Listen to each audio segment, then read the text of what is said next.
नमस्कार दोस्तों।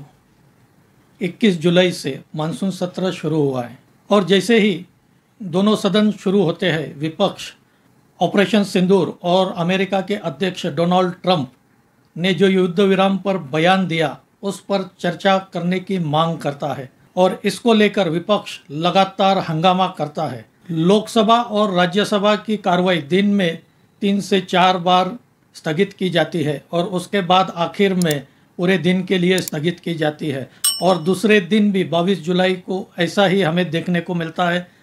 विपक्ष अपनी बात पर अड़ा रहता है और दोनों सदनों में हंगामा होता रहता है। दोनों सदनों के पहले 2 दिन विपक्ष के हंगामे के नाम चढ़ जाते हैं। क्या सत्ता पक्ष के नेताओं को यह पता नहीं था कि विपक्ष ऑपरेशन सिंदूर पर चर्चा की मांग करेगा? हालांकि विपक्ष ऑपरेशन सिंदूर और डोनाल्ड ट्रंप के युद्ध विराम पर दिए गए बयान के बाद ही विशेष अधिवेशन सत्र बुलाने की मांग करता आया है, लेकिन सरकार विपक्ष की इस मांग को स्वीकार नहीं करता है। ऐसा लगता है सरकार को पहले से ही अंदाजा आ गया था कि विपक्ष ऑपरेशन सिंदूर पर चर्चा करना चाहेगा और अगर सरकार इसके लिए तैयार नहीं होती है तो विपक्ष इस पर हंगामा करेगा। क्या एक तरह से सरकार या सत्ता पक्ष के नेता ही चाहते थे कि विपक्ष यह हंगामा करे? क्या कांग्रेस फिर से बीजेपी के ट्रैप में फंस गई है?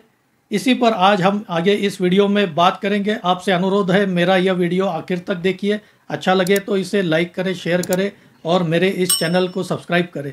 नमस्कार दोस्तों, मैं राजेंद्र दायमा आपका स्वागत करता हूं मुंबई टुडे लाइव चैनल में।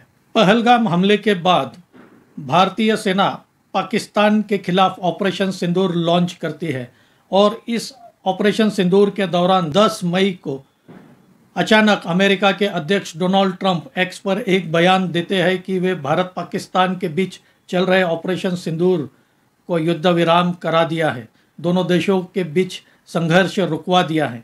भारत की यह नीति रही है कि भारत पाकिस्तान के बीच किसी भी तीसरे देश की मध्यस्थता भारत को मंजूर नहीं है, चाहे देश में किसी भी पार्टी की सरकार हो, लेकिन भारत की यह नीति रही है और इसी वजह से इस बात को लेकर विपक्ष सरकार से विशेष अधिवेशन सत्र बुलाने की मांग करता है। सरकार से ऑपरेशन सिंदूर और डोनाल्ड ट्रंप द्वारा दिए गए बयान पर स्पष्टीकरण और चर्चा करना चाहता है, लेकिन सरकार इसके लिए तैयार नहीं होती है। विपक्ष के नेता खासकर राहुल गांधी सरकार पर बहुत दिनों से हमला करते हैं और विशेष अधिवेशन सत्र बुलाने की मांग करते आए हैं और 21 जुलाई से जैसा ही मानसून सत्र शुरू हुआ और दोनों सदनों की कार्रवाई शुरू हुई, विपक्ष इस बात को लेकर हंगामा शुरू कर देता है। सभी विपक्षी पार्टियां और नेता सरकार से ऑपरेशन सिंदूर और अमेरिका के अध्यक्ष डोनाल्ड ट्रंप द्वारा दिए गए युद्ध विराम के बयान पर चर्चा करना चाहते हैं। विपक्षी पार्टियां बिहार में हो रहे special intensive revision of voter list पर भी सदन में चर्चा करना चाहते थे। सरकार को इस बात का पहले से ही अंदाजा आ गया था कि विपक्ष इस बात को लेकर संसद में हंगामा करेगा और ऑपरेशन सिंदूर और डोनाल्ड ट्रंप के बयान पर चर्चा करना चाहेगा और होता भी ऐसा ही है। जैसे ही सदन की कार्रवाई शुरू होती है, लोकसभा की कार्रवाई दिन में 3 से 4 बार स्थगित की जाती है, वैसा ही राज्यसभा की भी कार्रवाई दिन में 3 से 4 बार स्थगित की जाती है और उसके बाद पूरे दिन के लिए सदन की कार्रवाई स्थगित की जाती है। जब दूसरे दिन सदन की कार्रवाई शुरू होती है, फिर विपक्ष वैसा ही हंगामा करने लगता है और अपनी बात पर अड़ा रहता है कि सरकार को ऑपरेशन सिंदूर पर चर्चा करनी चाहिए। विपक्ष के नेता राहुल गांधी सदन के बाहर आकर संसद परिसर में बयान देते हैं कि उन्हें सरकार द्वारा बोलने नहीं दिया जा रहा है, सदन में उनको 2 शब्द कहने नहीं दिया जा रहा है। आपको याद होगा राहुल गांधी हर बार इसी तरह का बयान देते आए। पिछले कई सालों में वे इसी तरह का बयान देते आए कि सरकार उन्हें सदन में बोलने नहीं दे रही है। हालांकि जब वक्फ बोर्ड पर चर्चा के लिए कांग्रेस पार्टी को समय दिया गया था, तब कांग्रेस पार्टी की ओर से राहुल गांधी बोलते नहीं है, कांग्रेस पार्टी की ओर से दूसरे नेता इस चर्चा में भाग लेते हैं। राहुल गांधी संसद में वक्फ बोर्ड बिल के खिलाफ एक शब्द भी नहीं बोलते हैं, लेकिन बाहर आकर संसद के बाहर आकर वे बहुत कुछ बोलते हैं। उन्हें लगता है बार बार ऐसा बयान देने से जनता उन पर विश्वास करेगी और देश की जनता यह मान लेंगे कि भाजपा की सरकार सदन में राहुल गांधी से डरती है, उन्हें बोलने नहीं देती है। वे बार बार सदन के बाहर सरकार पर तानाशाही और दड़पशाही के आरोप लगाते आए हैं। विपक्ष के कई नेताओं को ऐसा लगता है कि अगर वे संसद में हंगामा करते हैं और सदन की कार्रवाई बार बार रोकते हैं तो इससे सरकार की बदनामी होगी। लेकिन पूर्व में जितनी बार भी ऐसा हुआ है, विपक्ष ने दोनों सदनों में हंगामा किया है, माहौल गरमाया है, देश की जनता का ध्यान दोनों सदनों की ओर आकर्षित हुआ है, यह हमने देखा है। तो क्या सत्ता पक्ष के नेता ही यह चाहते थे कि विपक्ष इस बात को लेकर हंगामा करे, 2 दिन तक कार्रवाई होने नहीं दी ताकि माहौल गरमाया जाए और पूरे देश में इसकी चर्चा हो?